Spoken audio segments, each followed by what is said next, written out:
هذا الموعد الكبير وهذه المباراة المهمة جدا هنا في ملعب نيلسون مانديلا هنا في العاصمة الجزائرية، حيث يستقبل المنتخب الجزائري منتخب غينيا ضمن منافسات الجولة الثالثة من المجموعة السابعة بتصفيات كأس العالم عن القارة الإفريقية، والتي تضم إلى جانب هذين المنتخبين بالتأكيد منتخبات بوتسوانا وأوغندا وموزمبيق ومنتخب الصومال، في موعد ومباراة يتمنى من خلالها محاربي الصحراء الانفراد أكثر بالصدارة والانطلاق أكثر في المجموعة، وبالتأكيد الاقتراب أكثر مرة أخرى من المونديال.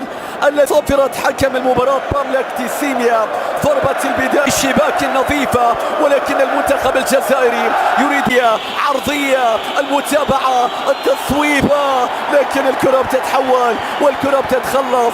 3 دقائق مشاهدين متابعين، مناسبة رسمية يدير فيها المنتخب الجزائري في العالم 2018 والوصول إلى دور الثمانية في بطولة مرة أخرى، والفرصة تأتي والتصويب. الله الله الله الله، الضربة الجزائرية الأولى. بعض المناسبات التي تفوقوا فيها في مواجهات الإفريقية، المتأهل والمتصدر.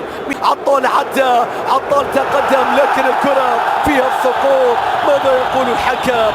ماذا سيقول في هذا التوقيت الحكم باملاك تيسيميا الذي يحتفظ بابتسامته؟ شوف الحل الفردي، شوف هنا الدفاعات، شوف جوليان وسيلا في مكان ممكن العرضية تأتي. تقتربون من صدارة المجموعات التسع، كرة باتجاه العرضيات أيضا، لكن الكرة المقطوعة والكرة نيلسون مانديلا، الكرة العرضية، الكرة تسقط، الكرة تصل، التصويب. الله الله الله الله، الكرة يتغير اتجاهها والكرة بتتحول بعد ذلك. كرة تصل في مكان إلى عطال، يرسل كرة الراسي الذي يتقدم فيها، يحاول المرور والكرة بترجع والكرة بتصل. قد تشير إلى تغيير المدرب كابا دياوارا.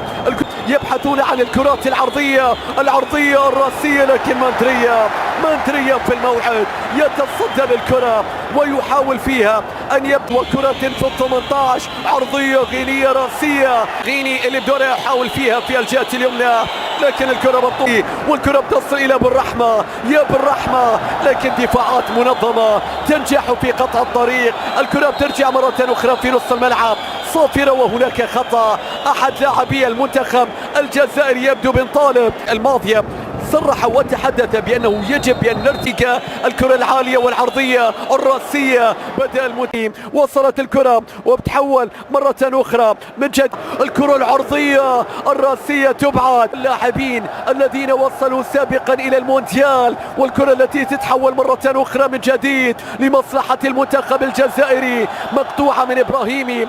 صارت الكرة في الصافرة، وصلت إلى يوسف عطال والعرضية، لكن هذه الاستلام. الله الله، العرضية. الله الله، لكن لا وجود للراسية. ياسين التصويب إلى خارج الملعب. كرة كانت عالية، عطال كنت متصرف. البينية، لماذا بالرحمة؟ لماذا؟ اترك سعيد، كان يمكن لجماهيرك الآن أن تكون سعيدة. شوف اللقطة، شوف الوان تو، أساسا هو اللي استلمها، هو اللي سوى التشيك اوت، هو اللي مشاها، لكن اللقطة الماضية لكن من يبدأ من بين الأقدام. طالت الكرة، الحكم يشير إلى استمرار اللعب والكرة بالطول. والفما بالنسبة للمنتخب الجزائري على مستوى الهجوم، نعم بعض المدافعين يتقدمون، لكن الكرة فيها خطأ لمصلحة اللاعب جراسي، خطأ لمصلحة اللاعب الكراسي. وشوف هذا حكم المباراة. كيف سيكون الحل؟ العرضيات كلها تصل في أحيان، الكرة بترجع مرة أخرى أطول من اللازم، والكرة يلا سعيد، تصويبة قوية، لم تكن قوية. فكر في المرور أولا، وبعد ذلك التصويبة كانت ضعيفة من جانب سعيد بالرحمة. شوف هذا الاستلام، وهنا التصويبة، لكن كان إرسال كرة عرضية. شوف التغطية العرضية لمن لاعبي المنتخب الجزائري كانت من جانب زروقي لكن مقطوعة. تاتي والعرضية تاتي وماندريا المنتخب الغيني يرسل له كرة عرضية عالية رأسية، الكرة بترجع في الجهة اليسرى، خطيرة غينية وتصويبة كثائري يختارها يا بالرحمة. التصويبة الله الله، انهم يصوبون ويسرون ويسرون يصوبون. ضربة ركنية ضربة ركنية، الفرصة بتضيع، الكرة للمنتخب الجزائري كانت.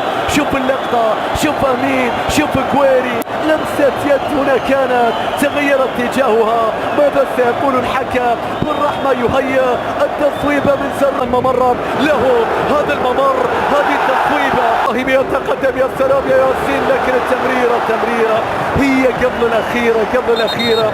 ماذا يحدث للمحاربين الخضر عندما الأمم الأفريقية في 76 لكن المنتخب الغيني يريد وين جماهيرهم، والكرة صارت أقصى اليسار قراصيها، لكن الكرة والمدافع الكرة الخلفية والكرة إلى خارج الملعب. ضاعت الكرة من بنزية، كان ممكن يكون الهدف بالتأكيد مختلفا، لكن الكرة ما لبست صح. بكرة عرضية رأسية لكن الكرة إلى خارج الملعب، والفرصة بتتحول بعد ذلك إلى ضربة مرمى.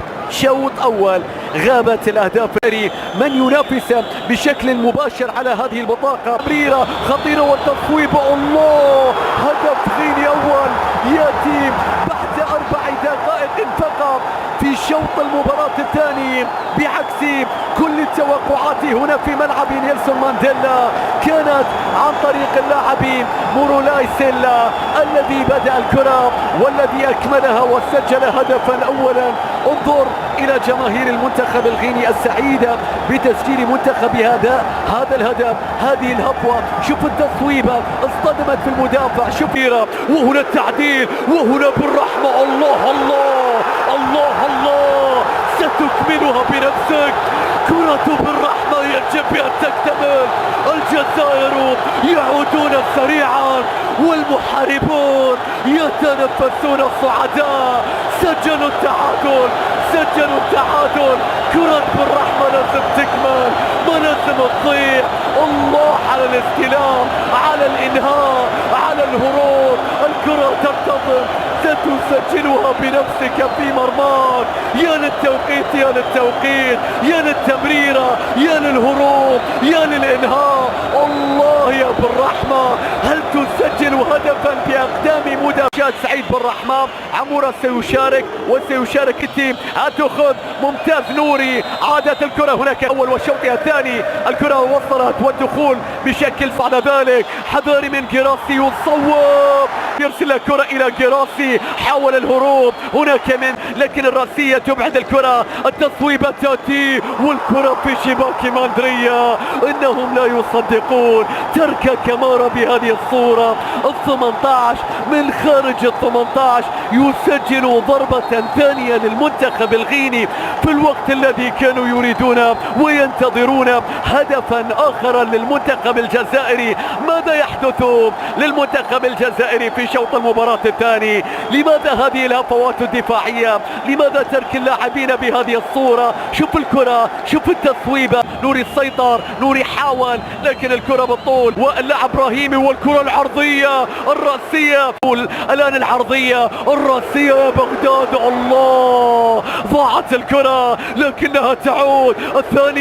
الثانية حاول الاختراق دفاعات المنتخب الغيني في التغطية والكرة بتضيع. هذا ال 18 التمريرة تأتي يحاول فيها بغداد. حكم المباراة يشير إلى خطأ يحتسب في هذا التوقيت على الكرة المقطوعة. صارت بعد ذلك جزائرية من بنطال. الثانية، هل سيأتون؟ كان شوف الارتباك، شوف اللقطة، شوف فقط